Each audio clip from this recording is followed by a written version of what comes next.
Frères et sœurs en Christ, bonjour. Soyez les bienvenus sur notre chaîne qui est une chaîne de prédication et d'enseignement basée sur la parole de Dieu. La prédication d'aujourd'hui portera sur l'amour divin. Dieu est amour. Avant d'aller plus loin, confions ce moment au Seigneur. Seigneur Jésus, merci pour ton amour, ta grâce, ta bonté, ta miséricorde.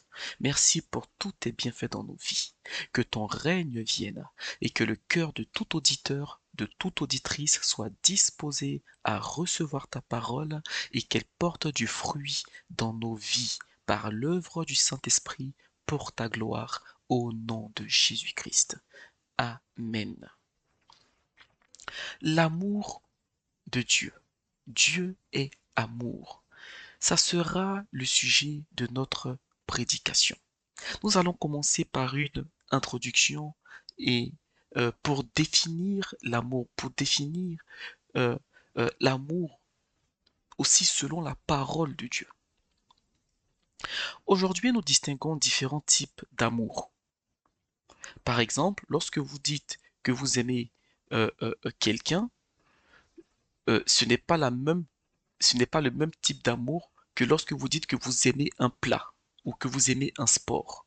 Donc le mot aimer est utilisé euh, dans différentes situations et puis ce mot-là peut prendre des sens différents en fonction de l'idée, en fonction du contexte.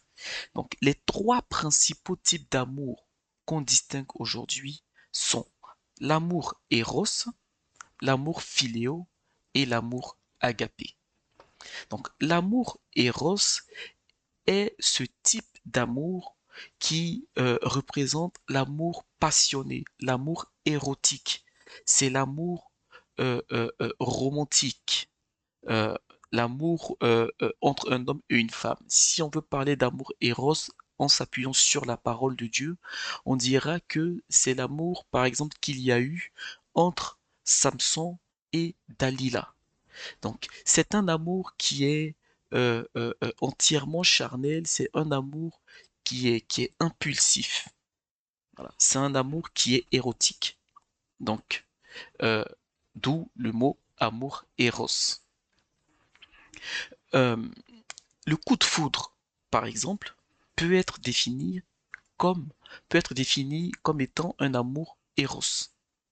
Ensuite, on a un deuxième type d'amour, qui est l'amour philéo. Donc philéo vient du grec sentiment fort d'affection.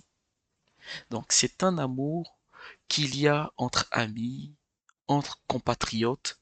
Si on prend un exemple biblique, l'amour philéos, c'est un amour, c'est ce type d'amour qu'il y a eu entre Jonathan, le fils de Saül, et David, le roi David, avant qu'il ne devienne roi.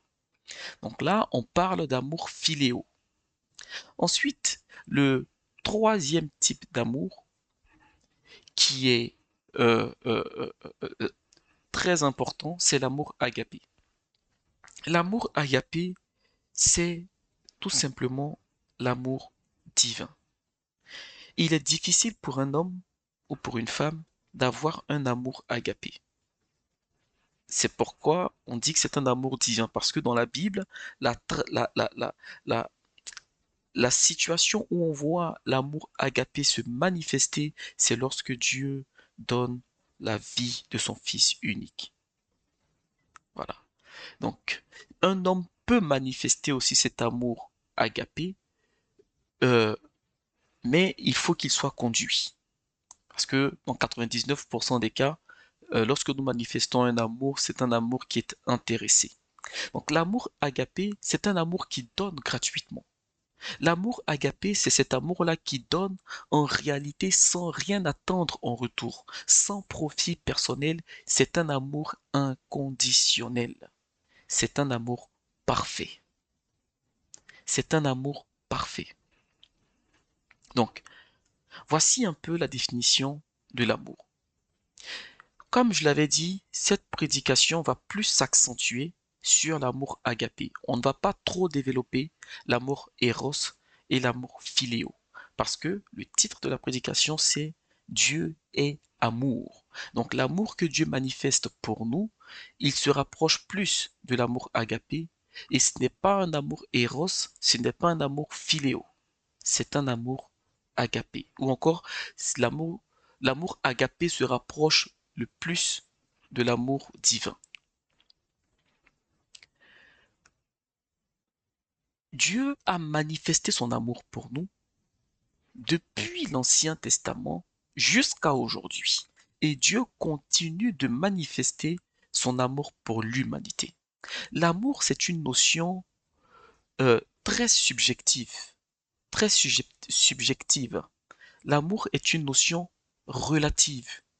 Autrement dit, chacun a sa notion de l'amour, chacun a sa définition de l'amour, chacun a sa propre compréhension de l'amour. Voilà. Euh, euh,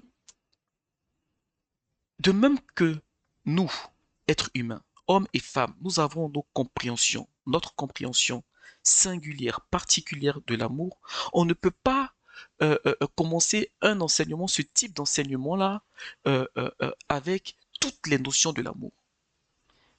Et donc, la notion de l'amour sur laquelle nous allons nous focaliser, sur laquelle nous allons mettre toute notre attention, c'est l'amour divin.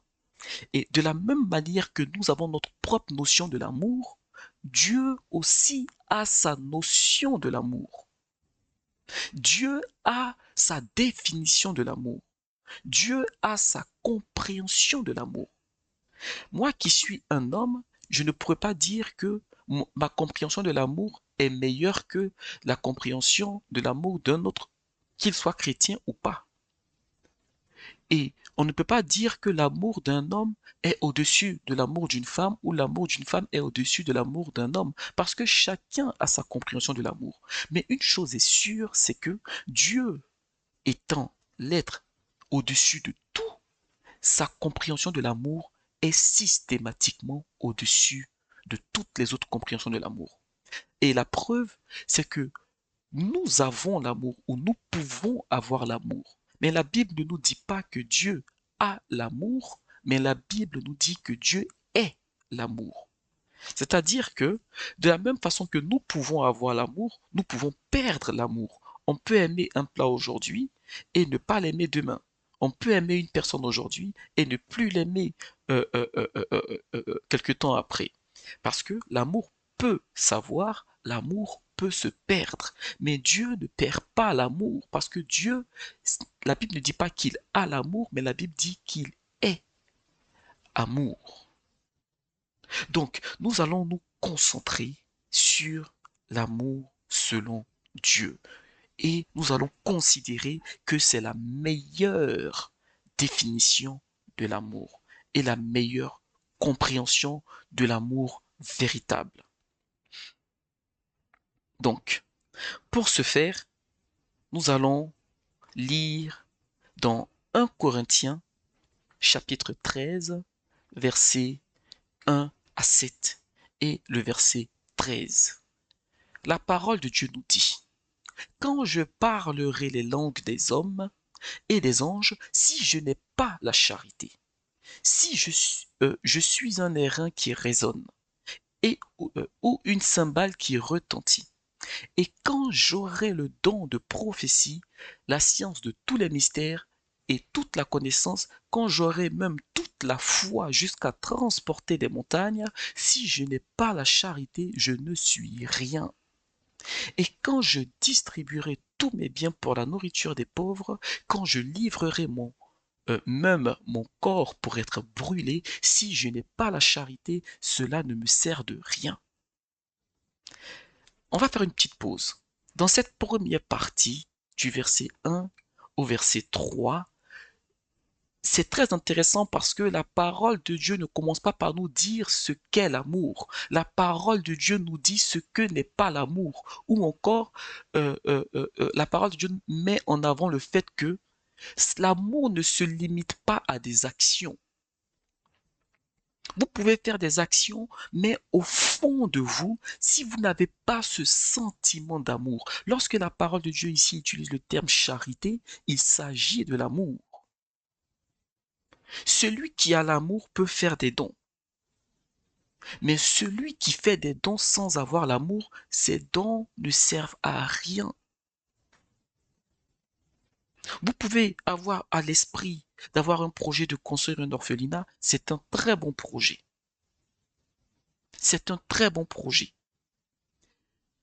Si vous le faites sans avoir de l'amour pour les orphelins, c'est un projet parmi tant d'autres. C'est un projet parmi tant d'autres. Vous pouvez parler de l'amour, mais si vous n'avez pas l'amour, vous, vous n'êtes rien. Selon la parole de Dieu, cela ne vous sert de rien. Donc la parole de Dieu nous montre ici que il y a des actes aujourd'hui que nous voyons des gens faire, des paroles que nous voyons des gens prononcer, des choses que les gens font aujourd'hui, mais s'ils le font, ce n'est pas parce qu'ils le font qu'ils ont systématiquement l'amour. Et s'ils le font sans avoir l'amour, cela ne sert à rien. Maintenant, voyons ce que la parole de Dieu nous dit dans les versets suivants. Elle nous donne maintenant la définition de l'amour selon Dieu. La définition de l'amour selon Dieu, qui est amour. La définition de l'amour qui est au-dessus de tout. Lisons à partir du verset 4. Il est écrit: La charité est patiente, elle est pleine de bonté. La charité n'est point envieuse, la charité ne se vante point. Elle ne s'enfle point d'orgueil, elle ne fait rien de malhonnête, elle ne cherche point son intérêt, elle ne s'irrite point, elle ne soupçonne point le mal, elle ne se réjouit point de l'injustice, mais elle se réjouit de la vérité. Elle excuse tout, elle croit tout, elle espère tout, elle supporte tout. Maintenant, ces trois choses demeurent: la foi, l'espérance, la charité. Mais la plus grande de ces choses, c'est la charité. Dans ce deuxième volet, on voit ce qu'est l'amour selon Dieu. Nous allons nous appuyer sur ces versets-là, sur ce deuxième volet, durant tout le long de cette prédication pour comprendre l'amour. Parce que lorsque nous venons à Dieu avec notre compréhension de l'amour. Parce que nous ne le connaissons pas encore. Lorsque nous venons à Dieu, nous le rencontrons. Rencontrer une personne et la connaître, ce n'est pas la même chose. On rencontre une personne à un instant T, mais on la connaît sur une durée. Et donc, quand on vient à Dieu, nous avons notre compréhension de l'amour. Et ce n'est pas un problème, parce qu'on ne connaissait pas Dieu avant. Mais le problème est que lorsque nous venons à Dieu, après 3 ans, 4 ans, 5 ans, 10 ans, voire plus, nous gardons malheureusement notre propre compréhension de l'amour. Ce qui fait que il y a un écart entre notre compréhension de la parole de Dieu et ce que Dieu veut qu'on comprenne. Il y a un écart parce que notre compréhension de l'amour est différente de la compréhension de l'amour selon Dieu. La Bible nous dit que Dieu est amour. Aujourd'hui, on entend ça un peu partout dans les églises. Et même c'est ce qui est prêché beaucoup plus que, qu'autre chose. Dieu est amour. Oui. Mais comment? Comment Dieu nous montre qu'il est amour? Comment Dieu nous montre sa définition de l'amour? Qu'est-ce que ça signifie Dieu est amour? La Bible nous dit, au verset 4, que la charité, l'amour est patiente. Est-ce que Dieu ne fait pas preuve de patience? Si. Elle est pleine de bonté. Dieu ne fait-il pas preuve de bonté? Si. Elle n'est point envieuse. Dieu est-il envieux? Non. Elle ne se vante point. Dieu se vante-t-il? Non. Elle ne s'enflamme point d'orgueil. Dieu n'est pas orgueilleux. Lorsqu'il dit qu'il est au-dessus de tout, ce n'est pas un orgueil, c'est la vérité. L'orgueil est rentré dans le cœur de Lucifer. Et c'est de par cet orgueil-là qu'il a été amené à pécher contre Dieu.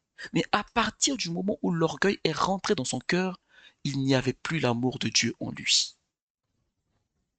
Et donc, si on revient sur le premier volet qui cite tous les biens qu'un homme peut faire, euh, euh, euh, euh, euh, parler de diverses langues, donner de la nourriture aux pauvres,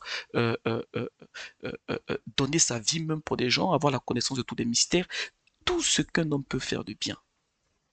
S'il y a une once d'orgueil en lui, il n'a pas l'amour de Dieu.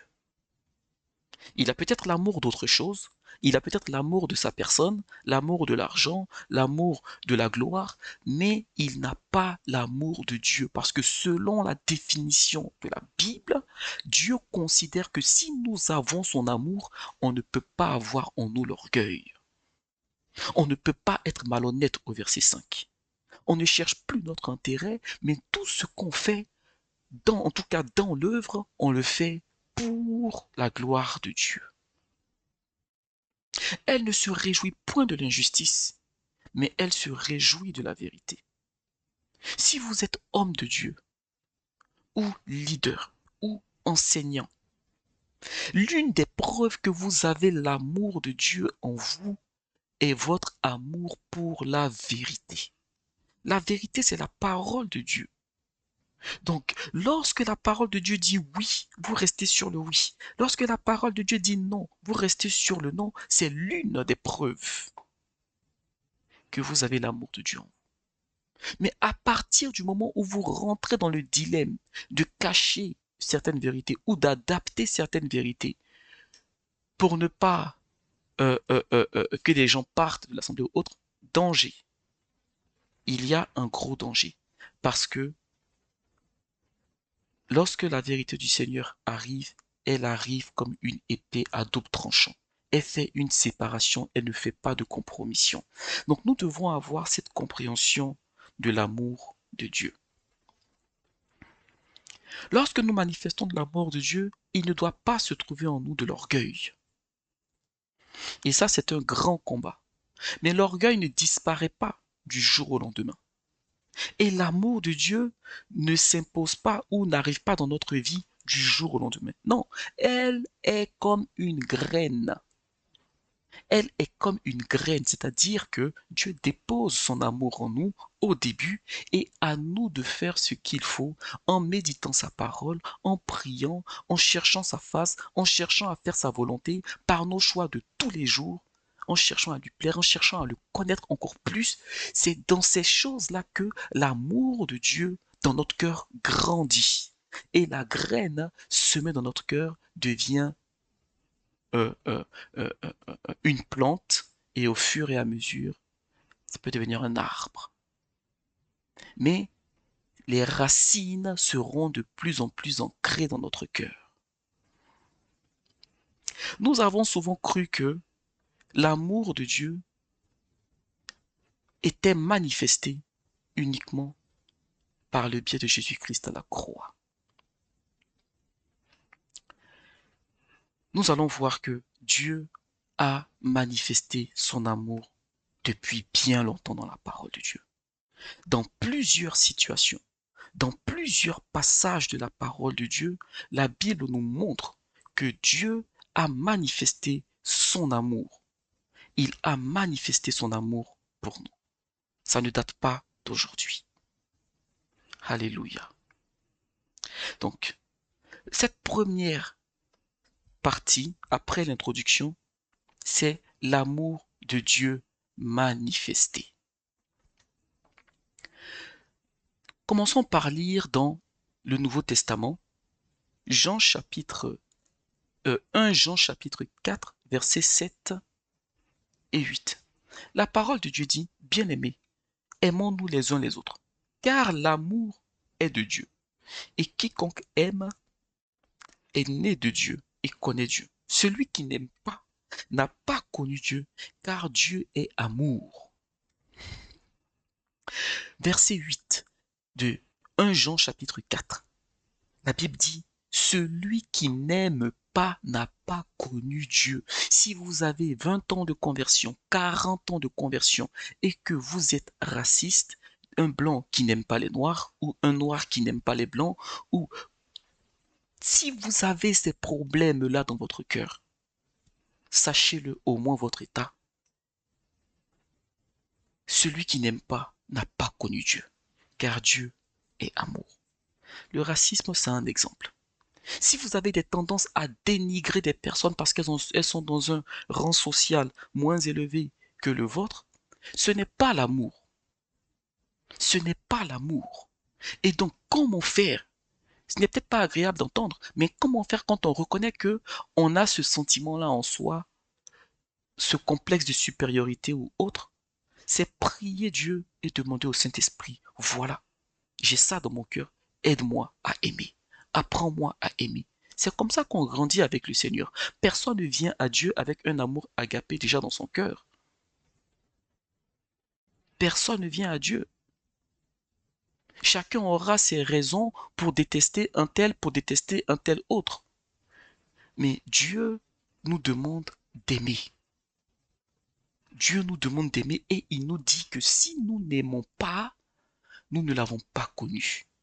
Parce que l'une des choses qui manifeste Dieu, le Dieu qu'on sert, c'est l'amour.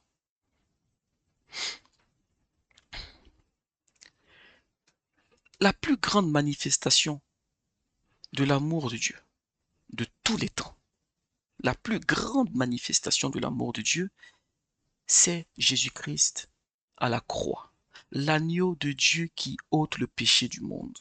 Et dans Jean 3,16, la Bible nous dit, car Dieu a tant aimé le monde qu'il a donné son Fils unique, afin que quiconque croit en lui ne périsse point, mais qu'il ait la vie éternelle. Donc, le sacrifice de Jésus à la croix, c'est certainement et sans aucun doute la plus grande preuve d'amour manifestée de Dieu pour nous. Maintenant, Dieu nous demande d'aimer, Dieu nous prouve qu'il aime, Dieu nous prouve qu'il est amour, Dieu nous a prouvé cela, mais nous avons tendance à nous limiter, nous en tant que chrétiens, nous avons tendance à nous limiter au Nouveau Testament. Nous allons maintenant aller crescendo dans l'Ancien Testament. Lisons dans Sophonie, chapitre 3, versets 6, 7 et le verset 17. Il est écrit au verset 6. J'ai exterminé des nations. Leurs tours sont détruites, j'ai dévasté leurs rues, plus de passants. Leurs villes sont ravagées, plus d'hommes, plus d'habitants. Au verset 7. Je disais, si du moins tu voulais me craindre, avoir égard à la correction, ta demeure ne serait pas détruite. Tous les châtiments dont je t'ai menacé n'arriveraient pas. Mais ils se sont hâtés de pervertir leurs actions.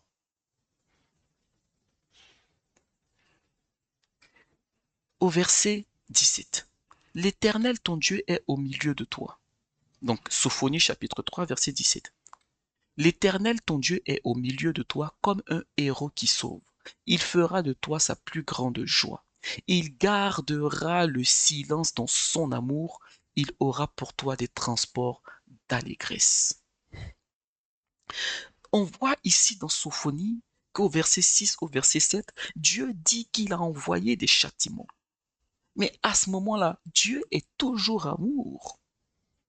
Dieu est toujours amour. Et Dieu dit au peuple d'Israël que si tu avais écouté ce que je te disais, si tu avais eu égard à la correction, en fait, finalement, cette correction n'était qu'un moyen pour moi de te ramener à moi. Mais comme tu t'es entêté, tu t'es hâté de pervertir tes voies, de vivre dans le péché, de demeurer dans le péché, ces châtiments sont arrivés. Mais aujourd'hui, lorsque nous lisons ce passage dans Sophonie, on ne retient que le verset 17 où il dit « Il gardera le silence dans son amour, il aura pour toi des transports d'allégresse. » Oui, ce n'est pas faux. Il y a un temps où lorsque nous péchons, Dieu garde le silence et c'est vrai. Il garde le silence parce qu'il nous aime, mais son silence est synonyme de souffrance parce que lorsque Dieu garde son silence, et lorsque Dieu garde le silence quand on pêche contre lui, au fond de lui, Dieu souffre parce que Dieu nous aime. Lorsque vous aimez réellement une personne et que cette personne fait du mal, vous offense, si vous l'aimez réellement, vous serez affligé. Parce que l'amour a une part de souffrance. L'amour nous fait souffrir, malheureusement, tant que nous sommes sur cette terre. Un parent qui aime son enfant, si son enfant lui désobéit, son enfant sort, il rentre tard quand il lui dit non, et que son enfant dit oui, quand il lui dit oui, son enfant dit non, son enfant lui tient tête. Il a beau aimer son enfant, ce désaccord-là créera de la souffrance dans son cœur. Et donc, la Bible dit que dans son silence, Dieu, dans son amour, Dieu garde le silence. Mais il ne garde pas le silence indéfiniment. Parce qu'au verset 6 et 7, on voit qu'il y a eu un temps où le peuple n'a pas tenu compte de la correction, ce qui a entraîné un châtiment. Donc, quand il dit il gardera le silence dans son amour, c'est à condition que nous nous repentons et que nous revenions à lui. Et là, il change la malédiction en bénédiction. Nous sommes dans l'Ancien Testament. On va aller encore un peu plus loin. Allons dans Deutéronome. Euh, alors, avant d'aller dans Deutéronome, nous allons lire dans Amos. C'est dans Amos chapitre 7, versets 1 à 6. On va voir aussi un aspect ici. On a souvent l'impression que Dieu pardonne depuis la croix. Depuis la croix de Jésus-Christ, Dieu pardonne. Non, Dieu ne change pas. La parole de Dieu nous dit qu'il n'y a en lui aucun nombre de variations. Donc lisons dans Amos chapitre 7, versets 1 à 6. Il est écrit: Le Seigneur l'Éternel m'envoya cette vision. Voici, il formait des sauterelles. Au moment où le regain commençait à croître, c'était le regain après la coupe du roi. Et comme donc les sauterelles, elles dévoraient entièrement l'herbe de la terre, je dis: Seigneur Éternel, pardonne donc. Comment Jacob subsistera-t-il? Car il est si faible. Au verset 3, l'Éternel se repentit de cela, cela n'arrivera pas, dit l'Éternel. Le Seigneur l'Éternel m'envoya cette vision, donc une autre vision. Voici, le Seigneur l'Éternel proclamait le châtiment par le feu, et le feu dévorait le grand abîme et dévorait le champ. Je dis: Seigneur Éternel, arrête donc. Comment Jacob subsistera-t-il? Car il est si faible. L'Éternel se repentit de cela, cela n'arrivera plus. Cela non plus n'arrivera pas, dit le Seigneur l'Éternel. Vous voyez, frères et sœurs, ici le peuple vivait dans le péché. Et Dieu montre au prophète Amos que il y a des sauterelles qui vont venir pour ravager toutes les productions de la terre, ce qui va entraîner une famine et des morts, parce que la famine tue. Et donc, quand le prophète voit ça, le prophète intercède pour implorer la grâce de Dieu. Il intercède à l'image d'Abraham qui a intercédé pour Lot à Sodome et Gomorrhe. Il a intercédé. Il a intercédé à l'image de Moïse qui a intercédé pour le peuple. Et Dieu a dit: je ne vais pas le faire, cela n'arrivera pas. C'est dans ce sens-là que la Bible dit: il garde le silence dans son amour. Dieu est amour. Et Dieu, par amour, Dieu pardonne. Ça ne date pas de la croix, ça date de depuis l'Ancien Testament. Et donc Dieu montre encore une deuxième vision. Cette fois-ci, ce n'est pas les sauterelles. On passe à un autre niveau de châtiment. Les sauterelles, elles viennent, ok, vous pouvez les tuer. Mais le feu, la Bible dit que Dieu a montré au prophète un jugement par le feu. Et donc, qu'est-ce que le prophète a fait? Le prophète a encore imploré la grâce de Dieu. Et par amour, Dieu s'est repenti de cela. Il n'y a même pas eu un sacrifice qui a été fait. Il n'y a pas un taureau qu'ils ont tué, un bœuf qu'ils ont tué, un agneau qu'ils ont tué, euh, euh, euh, euh, et dont le sang a été répandu dans l'arche. Dieu s'est repenti sur l'intercession d'Amos à 2 reprises. Mais ça ne continue pas indéfiniment. C'est très rare que Dieu frappe au premier péché. C'est très rare. Le fait qu'il ne le fait pas, c'est par amour. C'est par amour. Maintenant, nous allons lire dans Deutéronome, chapitre 23, verset 5.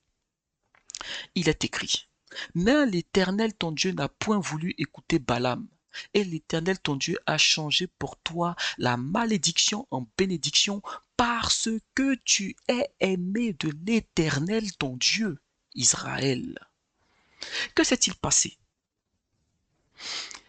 Il y a un homme qui s'appelait Balaam qui a eu euh, un accord avec Balak. Et Balak avait demandé à Balaam de maudire Israël.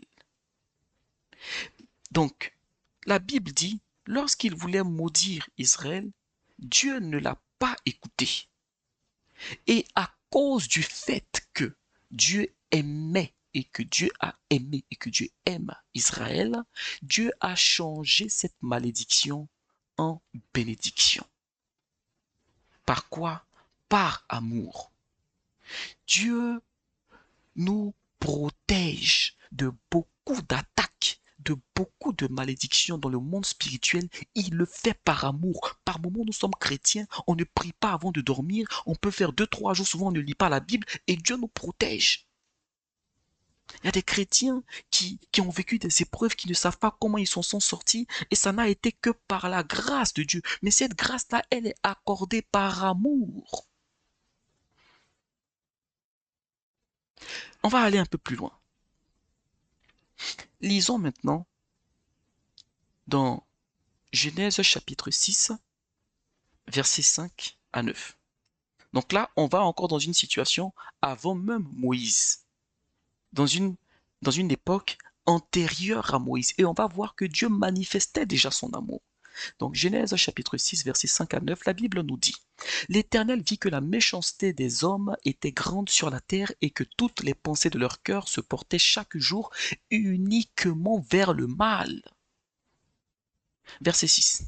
L'Éternel se repentit d'avoir fait l'homme sur la terre, et il fut affligé en son cœur. Au verset 7, et l'Éternel dit, j'exterminerai de la face de la terre l'homme que j'ai créé, depuis l'homme jusqu'au bétail, aux reptiles et aux oiseaux du ciel, car je me repens de les avoir faits. Mais Noé trouva grâce aux yeux de l'Éternel. Voici, au verset 9, voici la postérité de Noé. Noé était un homme juste et intègre dans son temps. Noé marchait avec Dieu. Nous sommes en train de parler de l'amour de Dieu. Mais ça peut être étonnant qu'on prenne ce passage euh, euh, précurseur du déluge pour parler de l'amour de Dieu. Ça peut être étonnant qu'on parle euh, euh, euh, euh, euh, euh, de Noé, qu'on parle du fait que Dieu a détruit plus des 3 quarts, on va dire même 99% des habitants de la Terre. Ça peut être étonnant qu'on prenne ce passage-là pour parler de l'amour de Dieu. Il y a une chose qu'il faut comprendre, frères et sœurs. Noé a construit l'arche pendant 300 ans. Noé a construit l'arche pendant 300 ans, selon la parole de Dieu. Et pendant ces années, avant même que Dieu prenne sa décision, la Bible nous dit, les pensées de leur cœur se portaient chaque jour uniquement vers le mal. Mais Dieu a mis en nous le bien et le mal. Pourquoi est-ce que ce n'est pas un jour le bien, un jour le mal, un jour le mal, l'autre jour le bien, mais tout ce qu'il faisait, c'était que le mal. Donc le mal grandissait. Il est arrivé un temps où le mal avait rempli la terre. Ok, la Bible nous dit quoi? L'amour pardonne tout. C'est là que nous allons rentrer dans certaines profondeurs. Dieu a mis une borne à chaque chose. C'est pourquoi la Bible nous dit, ne vous y trompez pas. On ne se moque pas impunément de Dieu. Ce qu'un homme aura semé, il le moissonnera. Il le moissonnera certainement. Quel est le rôle du châtiment divin? Nous avons l'impression que lorsque Dieu châtie, donc Dieu n'est plus amour. Ce n'est pas vrai. Le châtiment divin n'est qu'un frein, n'est une barrière. Le châtiment divin n'est qu'une limite que Dieu utilise, une limite dont Dieu se sert pour limiter la propension du mal. Ce n'est qu'une limite que Dieu utilise pour limiter le mal. Pour preuve, lorsque Lucifer a péché, Dieu a envoyé son châtiment en l'expulsant du ciel. Parce que sinon, le gars avait déjà corrompu le tiers des anges. Qu'est-ce qu'on va faire? Ok, il s'est souillé, Dieu pardonne, il revient au paradis. Là, 2 millénaires après, il y a la moitié des anges qui vont suivre. Donc, Dieu a tout établi. Je ne vais pas aller trop vite. Nous allons comprendre parce qu'il y a un mystère dans l'amour de Dieu. Il y a un mystère dans l'amour de Dieu que le Seigneur m'a révélé dans sa grâce et que je n'avais pas compris. On va arriver. Ici, Dieu avertit Noé qui va détruire la terre. Comment est-ce qu'on voit l'amour de Dieu ici? Dans un premier temps, Dieu était sur son trône. Dieu était sur son trône. On pouvait dire que la Bible pouvait nous dire que, bah, ok, Dieu était sur son trône, Dieu a dit, bon, écoutez, ils veulent pas faire ma volonté, vas-y, j'envoie le déluge et je détruis la terre. Mais ce n'est pas ce qui est marqué, la Bible nous dit, Dieu fut affligé en son cœur. Un homme qui aime sa femme, lorsqu'elle le trompe, ça lui fait mal. Une femme qui aime son mari, mais lorsqu'elle le trompe, ça lui fait mal. Avant, lorsqu'il y avait la polygamie, les femmes qui étaient dans la polygamie, elles souffraient aussi dans leur cœur. Dieu n'a jamais autorisé la polygamie. C'était fait, mais ce n'était pas quelque chose qui était autorisé. C'est pour ça que Jésus-Christ est venu remettre ça en ordre. Lorsqu'un parent aime son enfant et que l'enfant ne fait pas ce qu'il veut, ne fait pas sa volonté, à un moment donné, le parent est affligé. Lorsqu'un enfant aime son parent et que son parent abuse de son autorité, à un certain moment donné, l'enfant est affligé. Donc cette affliction-là, c'est une déception qui fait suite au fait qu'on a aimé ou qu'on aime cette personne. Donc le fait que la Bible nous dise que Dieu a été affligé dans son cœur, mais les hommes péchaient entre eux sur la terre. Dieu a été infligé dans son cœur à cause du péché, à cause de la souillure, à cause de la corruption, à cause du changement de la nature de l'homme qu'il avait fait à son image. Et donc l'amour de Dieu se manifeste encore sur le fait que Noé était âgé et avancé en âge. Dieu aurait pu attendre que Noé meure et détruire toute la terre. C'est déjà une preuve d'amour que Dieu laisse. Et Dieu permet à Noé d'être un instrument pour sauver 8 personnes. Noé, sa femme, ses 3 fils, leur femme. Ils étaient 8. Ils n'étaient pas polygames, hein. Ils étaient 8. Chacun des 3 enfants avait sa femme, Noé avait sa femme. Et les animaux. C'est sur cette base-là que Dieu a repeuplé toute la terre. Si Dieu laissait Noé mourir, il n'y aurait plus d'humains sur la terre parce qu'il aurait tout détruit. Donc même dans ce châtiment-là, Dieu prévoit une fenêtre, une sorte d'issue. C'est une preuve d'amour. C'est parce que nous, on est enfants de Dieu, quand Dieu nous châtie, on est fixé sur le châtiment, ce qui fait que on ne voit pas l'amour de Dieu. Mais dans le châtiment, si on regarde bien, il y a toujours une petite porte que Dieu nous ouvre pour la repentance et pour nous restaurer. Parce que Dieu est amour. Nous allons aller encore plus loin. Cette partie va être vraiment assez importante parce que c'est l'amour de Dieu manifesté. Dieu est amour. On va aller encore plus loin et avant Noé. Allons dans la Genèse. Nous allons lire dans Genèse chapitre, euh, chapitre 2. Nous allons lire d'abord Genèse chapitre 1, verset 26. Et après on lira le chapitre 2. Chapitre 1, verset 26. Puis Dieu dit, faisons l'homme à notre image, selon notre ressemblance, et qu'il domine sur les poissons de la mer, sur les oiseaux du ciel, sur le bétail, sur toute la terre et sur tous les reptiles qui rampent sur la terre. Puis l'Éternel Dieu planta un jardin en Éden du côté... Pardon, j'ai enchaîné sur le deuxième passage. Donc, Je reprends. Genèse chapitre 1, verset 26. Puis l'Éternel Dieu dit, faisons l'homme à notre image, selon notre ressemblance, qu'il et qu'il domine sur les poissons de la mer, sur les oiseaux du ciel, sur le bétail, sur toute la terre et sur tous les reptiles qui rampent sur la terre. Point. Ensuite, on va lire dans Genèse chapitre 2, verset 8, verset 18, verset 21 à 22. Verset 8. Puis l'Éternel Dieu planta un jardin en Éden du côté de l'Orient, et il y mit l'homme qu'il avait formé. L'Éternel Dieu, donc là je lis au verset 9, l'Éternel Dieu fit pousser du sol des arbres de toute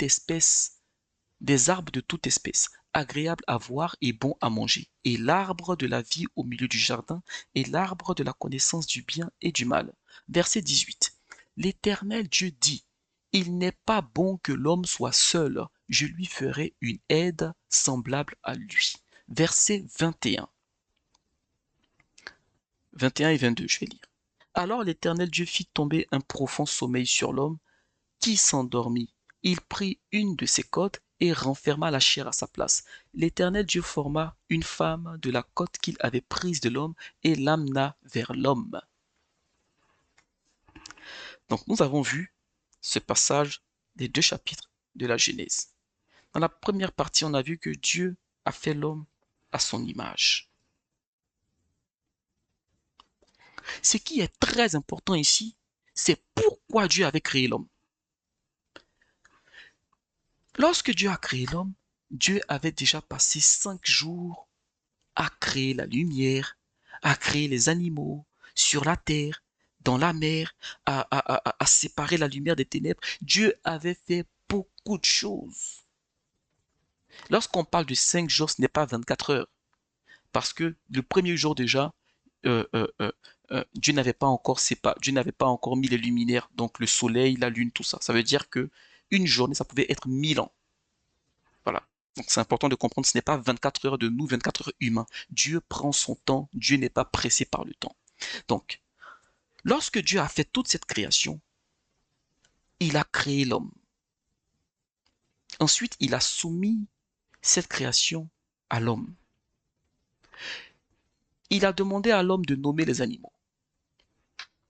Lorsque Dieu a regardé l'homme, Dieu a vu que l'homme était seul. Et donc Dieu a envoyé une aide à l'homme pour ne plus que l'homme soit seul. Mais en fait, on voit ici une attention particulière de Dieu sur l'homme. Ça, c'est une preuve d'amour. Si vous aimez quelqu'un réellement, vous allez observer cette personne et vous allez faire attention à cette personne. Si réellement il y a l'amour, l'attention de celui qui aime est tournée vers celui qui est aimé. Alors Dieu nous aime, Dieu a tourné son attention sur nous. L'amour de Dieu pour nous, il n'est plus à prouver. La question maintenant, c'est quel est notre amour pour Dieu? On peut faire un mois sans intimité avec le Seigneur et dire qu'on l'aime. On peut faire une semaine sans prier et dire qu'on aime Dieu. Quelle est l'attention qu'on porte sur Dieu? En Genèse chapitre 1, verset 26, lorsque Dieu dit faisons l'homme à notre image, Dieu ne dit pas faisons l'homme à notre image pour qu'il m'adore ou pour qu'il me loue ou pour qu'il nous adore. Non. Dieu dit faisons l'homme et qu'il domine. Dieu a créé l'homme et Dieu a mis des animaux qui existaient déjà avant l'homme, Dieu les a mis en dessous de l'homme. Mais pourquoi Dieu a fait ça? Pourquoi Dieu a donné la domination à l'homme? Cette domination, elle est imméritée. L'homme n'avait rien fait pour avoir cette domination. Ça, c'est une preuve d'amour. C'est une grâce. Dieu aurait pu faire un homme et qu'il soit comme au même niveau que les autres animaux. C'est une preuve d'amour. Souvenons-nous dans 1 Corinthiens chapitre 13, versets 4 à 7 qu'on a lu au début. L'amour ne cherche pas son intérêt. L'amour n'est pas intéressé. Lorsque Dieu fait ça, quel est son intérêt? Dieu dominait déjà. C'est une preuve d'amour. On va aller encore un peu plus loin de ce qui s'est passé dans le jardin d'Éden. Lisons dans Genèse chapitre 3, versets 21 à 24. Il est écrit: L'Éternel Dieu dit: Voici l'homme est devenu comme l'un de nous, pour la connaissance du bien et du mal. Empêchons-le maintenant d'avancer sa main, de prendre de l'arbre de vie, d'en manger et de vivre éternellement. Et l'Éternel Dieu le chassa du jardin d'Éden pour qu'il cultivât la terre d'où il avait été pris. C'est ainsi qu'il chassa Adam, et il mit à l'orient du jardin d'Éden les chérubins qui agitaient une épée flamboyante pour garder le chemin de l'arbre de vie. Ça, c'est l'une des plus grandes preuves d'amour que Dieu a manifestées pour l'humanité dans le jardin d'Éden. C'est une immense preuve d'amour. On va rentrer dans le détail. Que s'est-il passé en Genèse chapitre 3? Dieu, quand il avait mis Adam et Ève dans le jardin d'Éden, tout le monde connaît l'histoire, il leur avait demandé de ne pas toucher à l'arbre de la connaissance, de ne pas manger le fruit de l'arbre de la connaissance du bien et du mal. Adam et Ève ont désobéi, ils ont mangé le fruit défendu. Donc Dieu est venu, étant toujours amour, Dieu a envoyé son châtiment sur Adam, sur Ève, sur le serpent. Après avoir prononcé ces sanctions, Dieu les a expulsés du jardin d'Éden. Lorsque Dieu les a expulsés du jardin d'Éden, il y a une chose que Dieu a faite. J'ai oublié de lire ce passage, mais je vais le rappeler.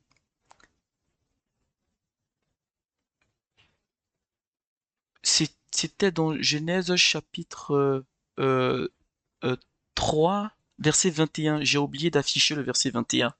J'ai juste lu à partir du verset 22. Donc, je vais lire rapidement le verset 21. La parole de Dieu nous dit que l'Éternel Dieu fit à Adam et à sa femme des habits de peau, et il les en revêtit. Ça, c'est le verset 21. Alors, en fait, qu'est-ce qui s'était passé? Quand ils ont été chassés du jardin d'Éden, Adam et Ève, ils avaient pris des feuilles qu'ils avaient mis autour d'eux pour cacher leur nudité. Mais Dieu, dans son amour, Dieu a, il a fait un vêtement en peau. Il a fait un vêtement en peau pour cacher la nudité d'Adam et Ève qui venaient de pécher contre lui. C'est une preuve d'amour. Maintenant, si on va un peu plus en détail, la peau là, elle sort d'où? La Bible ne nous dit pas que Dieu a créé une peau. Certainement que Dieu a dû tuer un animal et je ne serais pas surpris que ce soit un agneau. Par image représentative de Christ à la croix qui par son sang recouvre nos péchés, recouvre notre nudité. C'est une grande preuve d'amour. On ne sait pas quel animal Dieu a tué, mais c'est nous qui avons péché. Les animaux n'avaient rien fait. Ils étaient innocents.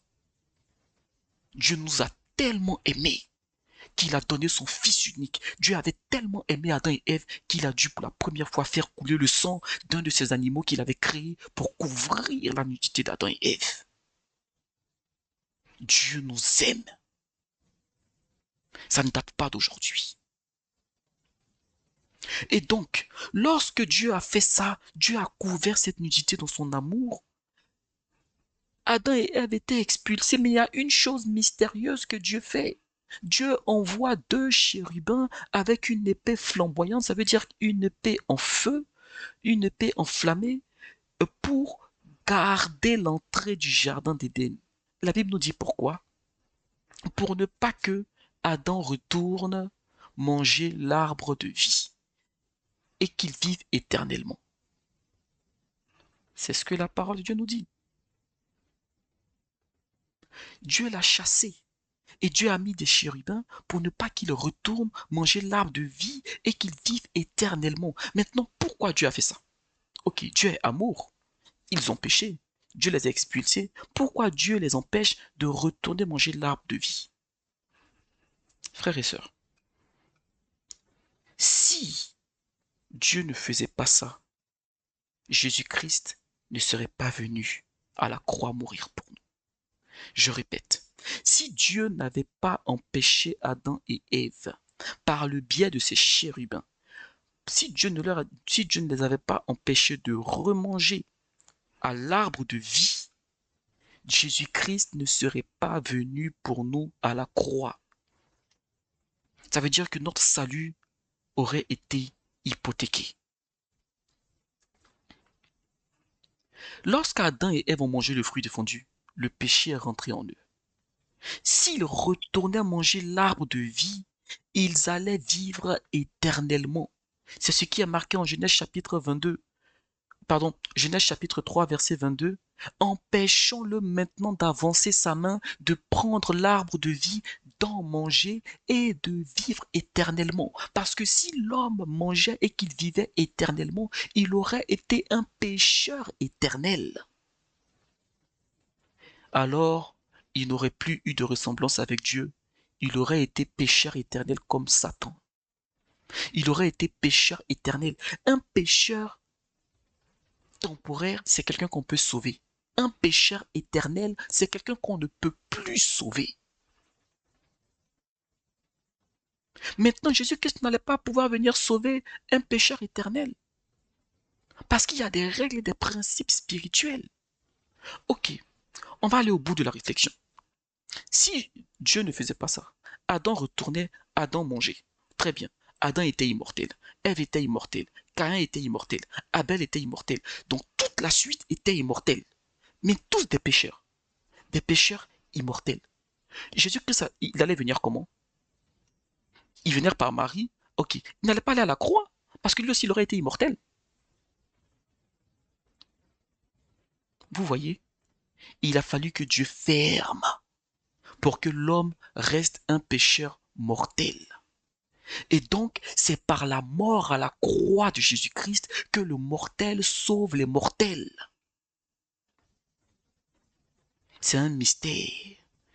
Et j'avais dit plutôt que même dans le châtiment, si on prête attention, Dieu dans son amour, parce qu'il nous aime tellement, il nous donne une porte. Il ouvre une petite issue, une sorte d'issue pour nous emmener à la repentance, au salut et à la restauration.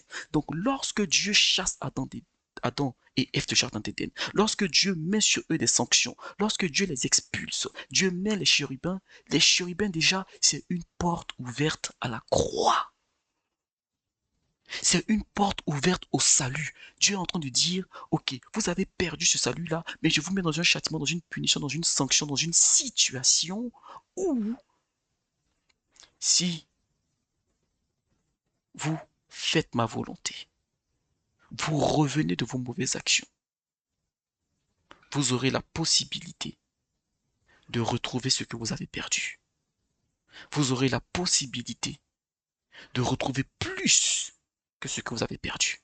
Mais à condition que vous ne persévérez pas dans le mal. Que vous ne persévérez pas dans le mal. Alors, Jésus-Christ a donné sa vie pour nous tous. Mais celui qui décide de ne pas accepter Jésus-Christ, il ne sera pas sauvé. Celui qui accepte Jésus-Christ et qui vit dans le péché, il ne sera pas sauvé non plus s'il meurt dans son péché. Dieu manifeste encore son amour pour nous.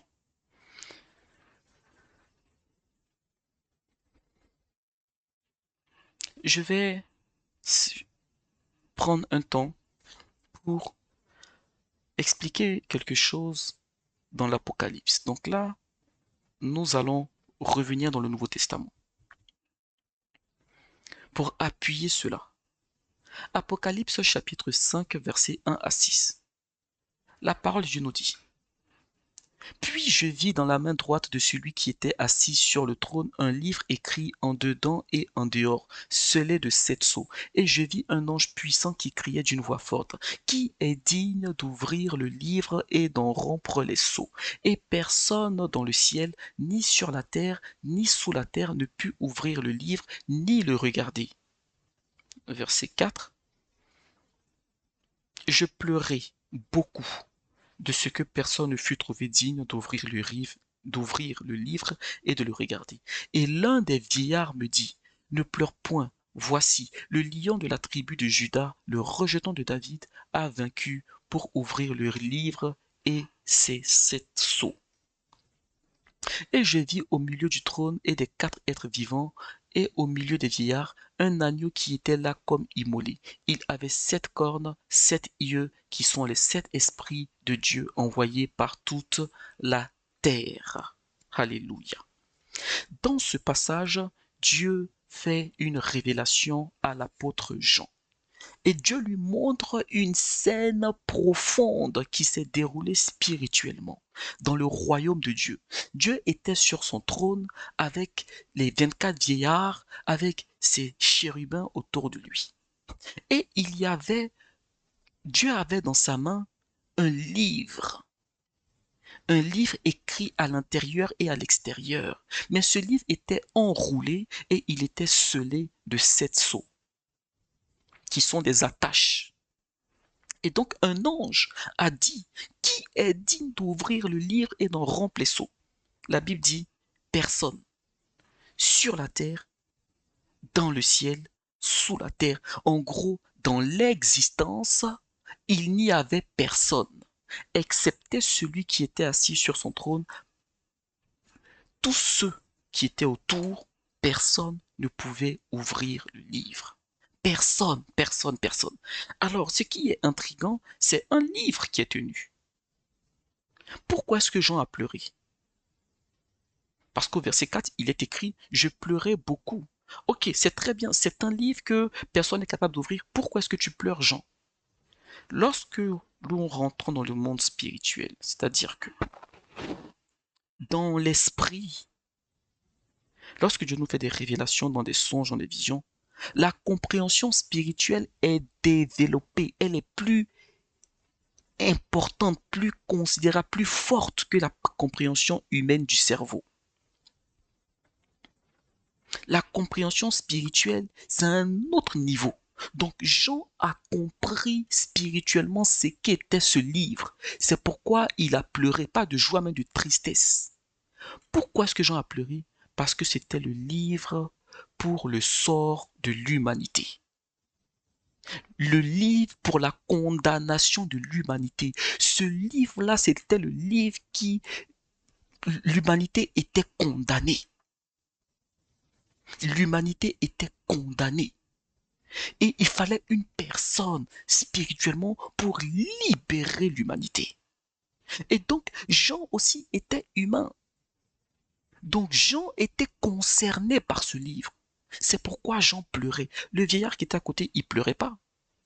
Parce que ça concerne des hommes. Donc, Jean a pleuré parce que personne ne pouvait ouvrir, ni même le regarder. Tout le monde était indigne. Qui allait sauver l'humanité? Mais quand on dit personne, à ce moment-là, Jésus-Christ était où? Frères et sœurs, Jésus-Christ est Dieu. Dieu dépouillé de sa gloire pour venir faire une œuvre. C'est pourquoi au verset 6, Jean dit, je vis au milieu du trône et des 4 êtres vivants et au milieu des vieillards un agneau qui était là comme immolé. L'agneau de Dieu, il vient du fin fond de l'être divin. C'est la parole. Au commencement était la parole, et la parole était Dieu, et la parole était avec Dieu, et toutes choses ont été faites par elle, et de tout ce qui a été fait, rien n'a été fait sans elle. Cette parole-là, c'est Jésus-Christ de Nazareth. Où était Michael? Où était Gabriel? Où étaient les 4 êtres vivants? Où étaient les chérubins? Les séraphins? Où étaient toutes ces créatures puissantes? Quand il a été demandé qui est digne d'ouvrir le livre et d'en remplir les sceaux, personne ne pouvait réaliser cette mission-là. Venir mourir à la croix sans péché du début à la fin de sa vie, à faire un sans faute. Parce qu'il fallait que le sang de Jésus-Christ soit sans péché. Jésus-Christ n'a pas péché ne serait-ce qu'une seule seconde, ni en pensée, ni en parole, ni en action. Quel ange aurait pu réaliser cette action, cette mission, et dire tout est accompli, mission accomplie. Dieu a fait ça parce que Dieu lui-même était l'envoyé idéal. C'était la personne, c'était celui-là, l'unique, qui pouvait délivrer l'humanité. Alors, Dieu est sorti du trône de Dieu, ou encore la parole est sortie du trône de Dieu. Elle était comme un agneau. Mais quand elle est sortie du trône de Dieu, elle est venue prendre le livre. À ce moment-là, l'agneau n'était plus immolé. Jean l'a vu comme immolé dans le trône, au milieu de Dieu, au milieu du trône. Mais quand il est sorti de là, la parole a pris la forme de Christ. Il a pris le livre de sa main et il a rompu les 7 sceaux. Dieu a fait ça par amour. C'est par amour qu'il a donné son Fils unique afin que quiconque croit en lui ne périsse point, mais qu'il ait la vie éternelle. C'est par amour qu'il a accepté de payer le prix pour nos péchés. Dieu est amour. C'est important de le comprendre, frères et sœurs. Dieu nous aime. Nous allons passer à la deuxième partie. Dieu nous aime, oui. Dieu attend qu'on l'aime. Dieu nous demande de l'aimer. Si vous n'êtes pas convaincu de l'amour de Dieu pour vous, priez et demandez, Seigneur, prouve-moi que tu m'aimes. Dieu le fera parce qu'il vous aime. Lorsque vous aurez fait cette prière, n'oubliez pas que Dieu aussi vous demande de l'aimer. Chaque fois que j'ai demandé à Dieu, j'ai vu les preuves de l'amour de Dieu dans ma vie. Malheureusement, je n'ai pas toujours répondu présent lorsque Dieu attendait que je manifeste mon amour pour lui. Et Seigneur, je te demande encore pardon. Apprends-nous à t'aimer, Seigneur, s'il te plaît. Apprends-nous à t'aimer selon ta notion, selon ta compréhension, selon ta définition de l'amour écrite dans ta parole. Apprends-nous à t'aimer, Éternel, s'il te plaît. Les deux parties qui restent vont être plus rapides. Dieu nous demande de l'aimer sincèrement. Et ça ne date pas de Jésus-Christ, c'est depuis l'Ancien Testament. Donc nous allons lire dans Deutéronome chapitre 6, verset 5. La Bible dit, « Tu aimeras l'Éternel ton Dieu de tout ton cœur, de toute ton âme et de toute ta force. » Ça veut dire que l'amour commence dans ton cœur et il pénètre dans ton âme et il se manifeste par tes actes. On dit oui que Dieu regarde le cœur. Oui, ça commence par le cœur, mais ça ne s'arrête pas au cœur. Ça commence par le cœur, mais ça ne s'arrête pas au cœur. On a tendance à penser qu'on aime Dieu parce qu'on ressent l'amour de Dieu en nous. Non, ça, on ressent que Dieu nous aime. Mais qu'est-ce qu'on fait pour manifester notre amour pour Dieu? Est-ce qu'on obéit entièrement à sa parole? Lisons dans Deutéronome chapitre 7, verset 9. Ce Dieu fidèle. Pardon. Je reprends. Deutéronome chapitre 7, verset 9. La Bible nous dit, « Sache donc que c'est l'Éternel ton Dieu qui est Dieu. Ce Dieu fidèle garde son alliance et sa miséricorde jusqu'à la 1000e génération envers ceux qui l'aiment et qui observent ses commandements. » Frères et sœurs, ce passage est fort. Dieu aime tout le monde. Dieu aime tout le monde. Dieu aime tout le monde. Maintenant, Dieu accorde sa grâce à tous les hommes. Les hommes vivent, grandissent. Il y a des gens qui ne sont pas chrétiens, qui ont des vies bien, qui sont en bonne santé, qui ont tout ce qu'un chrétien peut espérer. Mais ça, c'est les choses de la terre. Maintenant, il y a des grâces particulières que Dieu accorde uniquement à ceux qui l'aiment et qui observent ses commandements. Vous pouvez être chrétien, le fait que vous viviez dans le péché, ça va limiter la grâce de Dieu. Vous aurez une certaine grâce, mais ça va limiter la grâce de Dieu. Mais lorsque vous allez vous repentir, sortir du péché et vivre dans une vie de sanctification pour plaire à Dieu, là vous allez rentrer dans une autre dimension de la grâce. Certes, l'ennemi vous combattra. De toute façon, sur cette terre, il combat. Jésus-Christ dit que cette terre n'est point un lieu de repos. Donc, c'est même pas normal qu'il ne nous combatte pas, en fait. Voilà. Donc, Dieu accorde une certaine grâce particulière à ceux qui l'aiment et qui observent ses commandements. Nous avons tout à gagner, frères et sœurs, à aimer Dieu sincèrement. Lisons maintenant encore dans Deutéronome chapitre 11, verset 1. La parole de Dieu nous dit ceci. Aime donc l'Éternel ton Dieu et garde toujours ce qu'il veut que tu gardes, ses statuts, ses lois et ses commandements.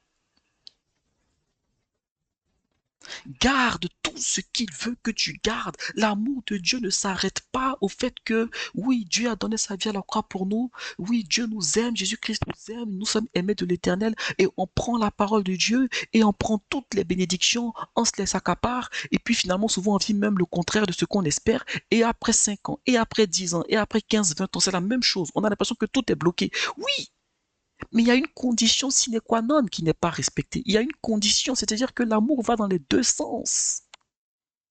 Dieu nous aime, oui. Par son amour, il nous protège, oui. Par son amour, il nous pardonne, oui. Mais si nous vivons dans le péché, nous allons ouvrir des portes au diable qui va venir détruire des choses que Dieu a établies.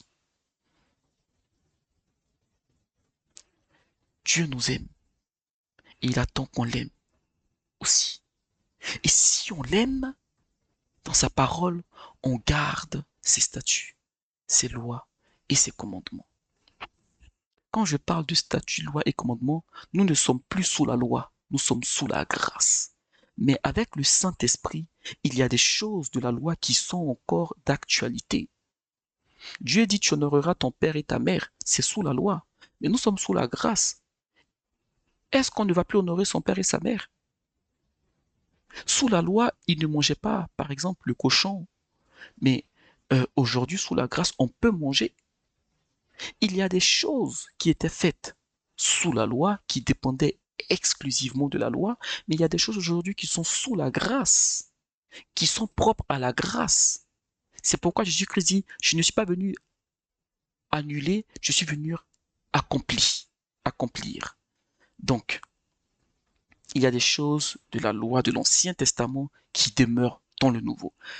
Nous devons prendre tout ce qui est dans le Nouveau et prendre ce que le Saint-Esprit nous inspire à prendre dans l'Ancien. Chaque fois que, petite parenthèse, vous entendez parler de polygamie, ça me vient à l'esprit comme ça. C'est dans l'Ancien Testament, Jésus-Christ est contre cela. Et dans l'Ancien Testament, il n'y a pas une autorisation, une loi de Dieu qui demande à l'homme de prendre plusieurs femmes. Moïse a permis certaines choses, Jésus-Christ dit, à cause de la dureté de votre cœur. Nous ne sommes plus sous la loi, nous sommes sous la grâce. Sous la grâce, c'est un homme, une femme. Ce n'est pas un homme, deux femmes ou un homme, trois femmes. Non. La polygamie est un péché. Voyons maintenant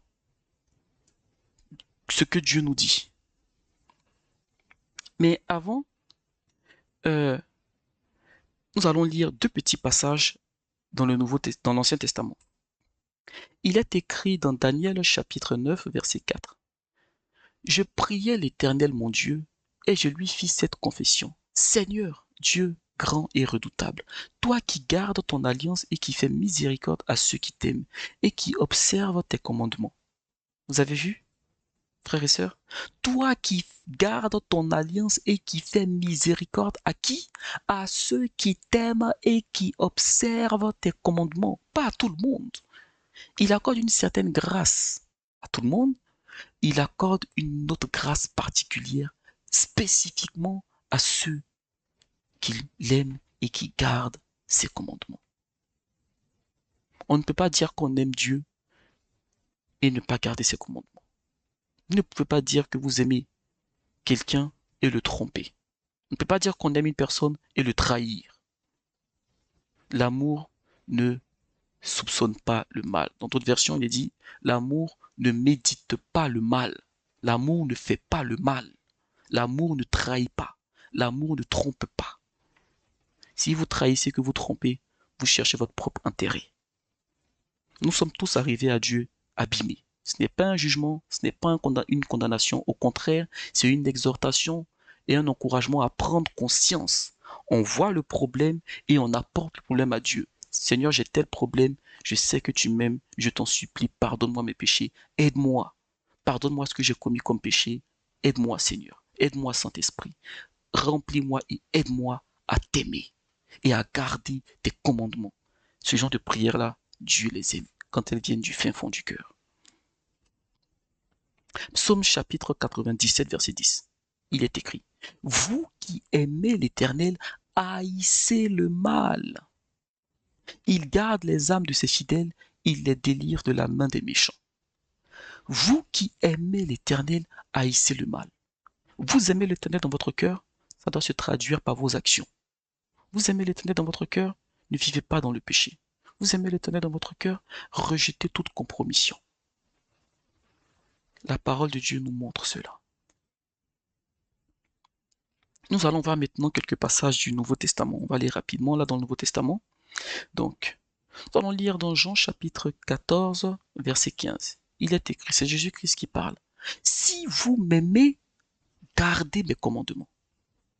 Vous voyez, encore une preuve que Jésus-Christ est Dieu. Dans l'Ancien Testament, on dit vous qui aimez l'Éternel. Jésus-Christ, c'est lui l'Éternel. C'est pourquoi dans Isaïe, il est écrit, on l'appellera admirable, conseiller, prince de paix éternel, Dieu éternel. Donc, Jésus-Christ nous dit, si vous m'aimez, gardez mes commandements. Jean chapitre 12, verset 25, il est écrit, celui qui aime sa vie la perdra, et celui qui hait sa vie dans ce monde la conservera pour la vie éternelle. Voici comment Dieu nous demande de l'aimer. Jésus-Christ nous demande de l'aimer à un tel point que lui, Jésus-Christ, passe en première position sur tout dans notre vie. Vous voulez aller dans un pays pour y vivre? Seigneur, quelle est ta volonté? Vous êtes une sœur, vous voyez un frère qui vous plaît? Avant même de démarcher quoi que ce soit, Seigneur, quelle est ta volonté? Vous êtes un frère, vous voyez une sœur qui vous plaît? Seigneur, quelle est ta volonté? Vous avez une proposition d'emploi, vous devez quitter votre emploi pour aller dans un autre. Seigneur, quelle est ta volonté? Un enfant de Dieu doit consulter Dieu sur tout. Et lorsqu'il consulte Dieu, ce n'est pas juste pour avoir l'information, c'est pour faire sa volonté. Ce n'est pas Seigneur, est-ce que tu veux que je voyage? Et puis tu es à l'aéroport, tu as déjà pris ton billet d'avion, tu as déjà pris toute ta valise est faite, et là tu demandes à Dieu. Non, tu as déjà ta destination, vas-y. L'enfant de Dieu, il consulte Dieu. Seigneur, est-ce que tu veux que je parte? Je n'ai pas encore pris mon billet, je n'ai pas encore fait mes affaires, quelle est ta volonté? Et il se met à l'écoute. Si Dieu lui dit oui, il y va. Dieu lui dit non, il reste. Dieu souhaite qu'on l'aime plus que tout. Dieu souhaite qu'on l'aime plus que tout. Matthieu chapitre 22, versets 37 à 39, ça va être le dernier passage de cette partie. Il est écrit, Jésus lui répondit, tu aimeras le Seigneur ton Dieu de tout ton cœur, de toute ton âme et de toute ta pensée. C'est le premier et le plus grand commandement. Et voici le second qui lui est semblable, tu aimeras ton prochain comme toi-même. Ça revient à ce que je disais au début. Vous ne pouvez pas dire que vous aimez Dieu si vous détestez votre frère qui est assis à côté de vous, dans une assemblée ou ailleurs. Vous ne pouvez pas dire que vous aimez Dieu et être méprisant. Vous ne pouvez pas dire que vous aimez Dieu et être raciste. Vous ne pouvez pas dire que vous aimez Dieu et offenser constamment les enfants de Dieu. Il y a des chrétiens qui blessent des chrétiens dans l'église, des chrétiens qui sont arrogants, qui sont insolents, impolis. Et après, on va dire qu'on aime Dieu. les deux commandements. Tu aimeras l'Éternel ton Dieu et tu aimeras ton prochain comme toi-même. Alléluia. Que le Seigneur nous aide et nous apprenne à l'aimer selon sa notion de l'amour et non pas selon notre notion de l'amour, non pas selon notre compréhension de l'amour. Nous allons terminer sur cette dernière partie qui est le mystère de l'amour de Dieu. L'amour de Dieu renferme un mystère. L'amour de Dieu renferme un mystère. Nous allons lire le passage suivant. On le verra progressivement. Ésaïe chapitre 49, verset 14 nous dit ceci. Sion disait, l'Éternel m'abandonne, le Seigneur m'oublie. Au verset 15, une femme oublie-t-elle l'enfant qu'elle allaite? N'a-t-elle pas pitié du fruit de ses entrailles? Quand elle l'oublierait, moi je ne t'oublierai jamais. Dans ce passage, on voit que Sion ici représente Israël. Israël, dans la détresse, dit « Oh, le Seigneur m'oublie ». Et Dieu dit « Est-ce qu'une femme oublie le fruit de ses entrailles? Une femme peut-elle oublier son enfant qu'elle a porté 9 mois, qu'elle a enfanté? Et même si ça arrivait, parce que oui, sur terre, il y a des femmes qui ont tué leurs enfants. Dieu dit, même si ça arrivait, moi, l'Éternel, je ne t'oublierai jamais. Maintenant, maintenant que Dieu a dit qu'il n'oubliera jamais Sion, ici aussi, sous la grâce, Sion représente l'Église ou le chrétien, l'enfant de Dieu. Voyons maintenant dans Matthieu chapitre 27, verset 46. La parole de Dieu nous dit ceci. Vers la 9e heure, Jésus s'écria d'une voix forte, Élie, Élie, lama sabachthani, c'est-à-dire, mon Dieu, pourquoi m'as-tu abandonné?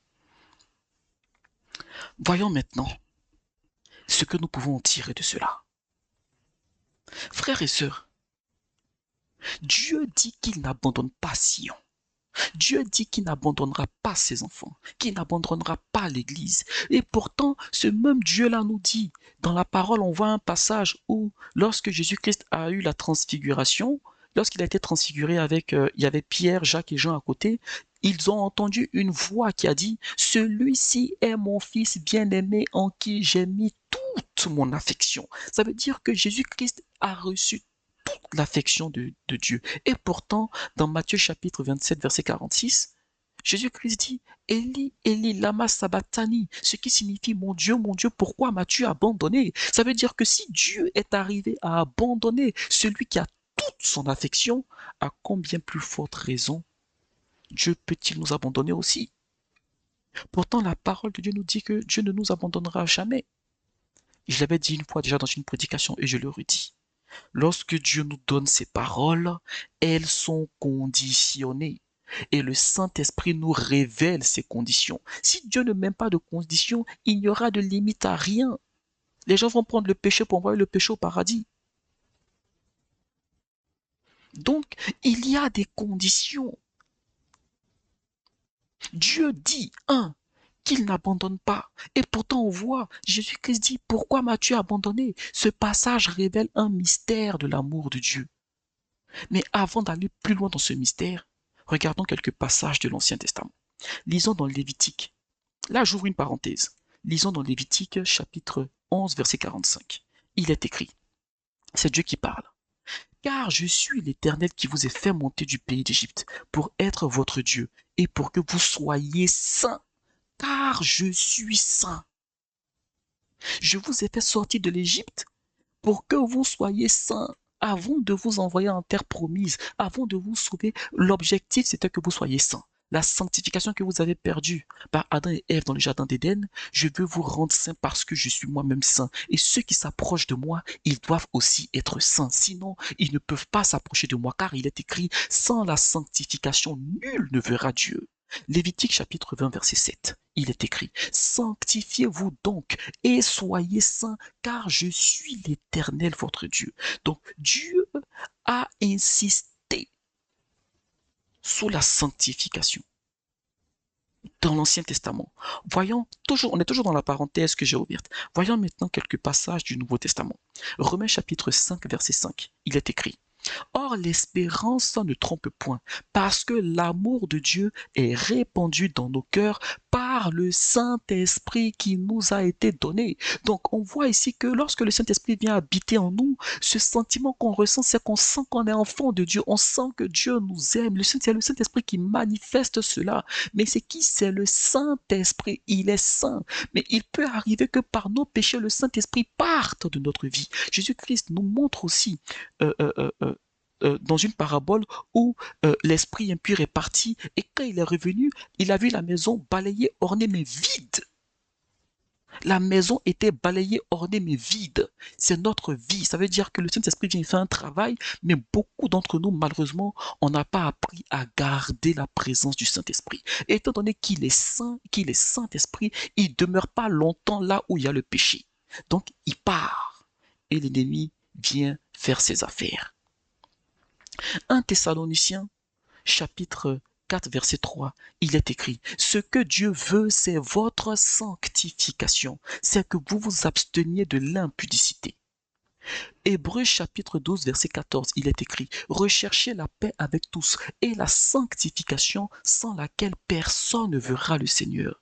Et pour terminer sur 1 Pierre chapitre 1, verset 15 et 16, il est écrit: Mais puisque celui qui vous appelait est saint, vous aussi soyez saints dans toute votre conduite, selon qu'il est écrit: Parce qu'il est saint, soyez saints, car moi je suis saint. C'est ce qui est écrit dans la parole de Dieu. Je ferme maintenant cette parenthèse. On voit ici que depuis l'Ancien Testament jusqu'au Nouveau Testament, depuis la loi jusqu'à la grâce, jusqu'à aujourd'hui, Dieu met l'accent sur la sanctification. Dieu met l'accent sur la sanctification, l'importance et la raison de vivre une vie de sanctification. Maintenant, revenons à ce qui s'est passé à la croix. Pourquoi Dieu a abandonné Jésus-Christ? Certains diront parce que Dieu est saint et que Jésus-Christ avait pris le péché. C'est entièrement vrai. On va rentrer un peu plus en profondeur. Lorsque Jésus-Christ est à la croix, Dieu est toujours amour. La Bible nous dit l'amour excuse tout. L'amour pardonne tout. L'amour, quelque part, en fait, l'amour comprend certaines choses. À la croix, il s'est passé une chose et Dieu a fait un choix. À la croix, il y a eu un dilemme. Il y a eu un dilemme. Il y a eu un dilemme et c'est là le mystère. À la croix, il y a eu le dilemme entre l'amour et la sainteté de Dieu. L'amour dans le sens où Dieu a mis toute son affection en Jésus-Christ et Jésus-Christ était à la croix. Donc, cet amour-là, Dieu l'avait toujours pour son Fils bien-aimé. Dieu savait que Jésus-Christ était innocent et que c'était l'agneau expiatoire. Ce n'était pas lui qui avait commis le péché. Mais pourquoi Dieu n'est pas resté avec lui? Dieu aurait pu dire, mais je comprends, ok, il prend ce péché-là, mais ce n'est pas lui qui a péché. Donc, sur ce fait-là, par son innocence, je raisonne et je me dis, je reste à côté de lui. Mais quelque part aussi, la deuxième phase de ce dilemme, c'est que Dieu est saint. Même s'il n'a pas péché, il porte le péché. Donc, l'amour de Dieu demande à Dieu de rester parce que Jésus-Christ est innocent. La sainteté de Dieu demande à Dieu de s'écarter parce qu'il ne peut pas supporter le péché. Face à ce dilemme, malgré son amour, Dieu s'est écarté de Jésus-Christ à cause de sa sainteté. Malgré son amour pour Christ innocent, malgré l'innocence de Jésus-Christ, la sainteté a pris le dessus. Nous devons comprendre, frères et sœurs, le mystère qui se cache dans l'amour de Dieu. Voici maintenant. Dieu manifeste sa bonté. Il la manifeste par amour. Dieu manifeste sa miséricorde. Il la manifeste par amour. Comme on l'a vu, Dieu manifeste sa patience. Il garde le silence. Il manifeste cette patience-là par amour. Dieu pardonne nos péchés. Il pardonne nos péchés par amour. Toutes les grâces que Dieu nous accorde sont basées sur l'amour de Dieu. Mais l'amour de Dieu lui-même est basé sur sa sainteté. C'est là le mystère de l'amour de Dieu, que je n'avais pas compris et que je veux partager avec vous. Et je bénis le Saint-Esprit pour cette révélation. Et je le redis, toutes les grâces que Dieu nous accorde ont pour fondement l'amour. Mais l'amour lui-même a un sous-fondement qui est la sainteté. Dieu ne manifeste pas son amour sans sa sainteté, parce que Dieu ne corrompt pas son amour. Maintenant, pourquoi est-ce que l'amour de Dieu est basé sur sa sainteté? Parce que c'est la sainteté qui envoie l'équilibre. Le contraire de la sainteté, c'est l'impureté, c'est le péché. Ce qui fait que lorsque Dieu a fait ces choses, tout est bon parce qu'il n'y a pas le péché. Lorsque Dieu a créé l'univers, le monde, le ciel, tout était parfait parce qu'il n'y avait pas le péché. Et ce qui a envoyé la souillure dans le monde, c'est le péché. Depuis le ciel, ce qui a souillé le ciel et qui a fait que le tiers des anges ont été écartés du ciel, c'est à cause du péché. Donc là où Dieu est, il manifeste son amour, mais son amour est conditionné par sa sainteté. Ce qui fait que même lorsque son fils unique, son fils bien-aimé, à qui il a mis toute son affection, est à la croix, au lieu de rester à côté de lui par amour, il se garde à cause de sa sainteté. C'est pourquoi lorsque Jésus-Christ priait à Gethsémanée, il dit, Père, que cette coupe s'éloigne de moi. Parce que le moment le plus difficile de la vie de Jésus-Christ sur la terre, c'est lorsqu'il a dit, Père, pourquoi m'as-tu abandonné? C'est lorsque Jésus-Christ s'est retrouvé seul. Ça a duré un temps. Mais imaginons, si Dieu a été affligé par les péchés de Sodome et Gomorrhe, si Dieu a été affligé par la désobéissance d'Israël, si Dieu a été affligé par les péchés au temps de Noé, à combien plus forte raison Dieu a été affligé de voir Jésus-Christ à la croix? À combien plus forte raison Dieu a été affligé d'abandonner Jésus-Christ par à la croix, à cause de sa sainteté? Cela doit nous enseigner, frères et sœurs. Dieu nous aime.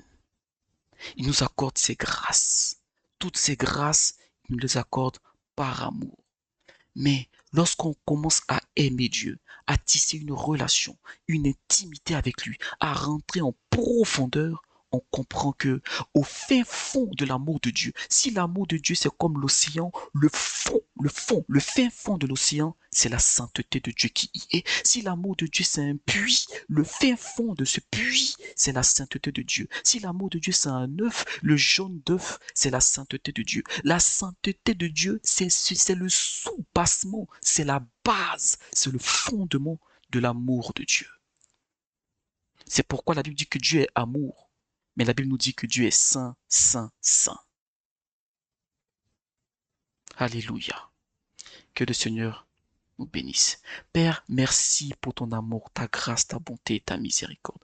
Merci pour cette prédication, merci pour ces révélations, merci pour ce don et qu'il soit manifesté pour ta gloire. Père, s'il te plaît, que ta parole pénètre les cœurs des auditeurs, le cœur des auditrices et qu'elle brise tout fondement qui ne vienne pas de toi, qu'elle brise tout fondement de l'ennemi, au nom de Jésus-Christ, qu'elle soit semée dans les cœurs et qu'elle porte du fruit dans les vies de mes frères et de mes sœurs par l'œuvre du Saint-Esprit pour ta gloire. Jésus-Christ revient au nom de Jésus-Christ. Amen. Soyez bénis, frères et sœurs.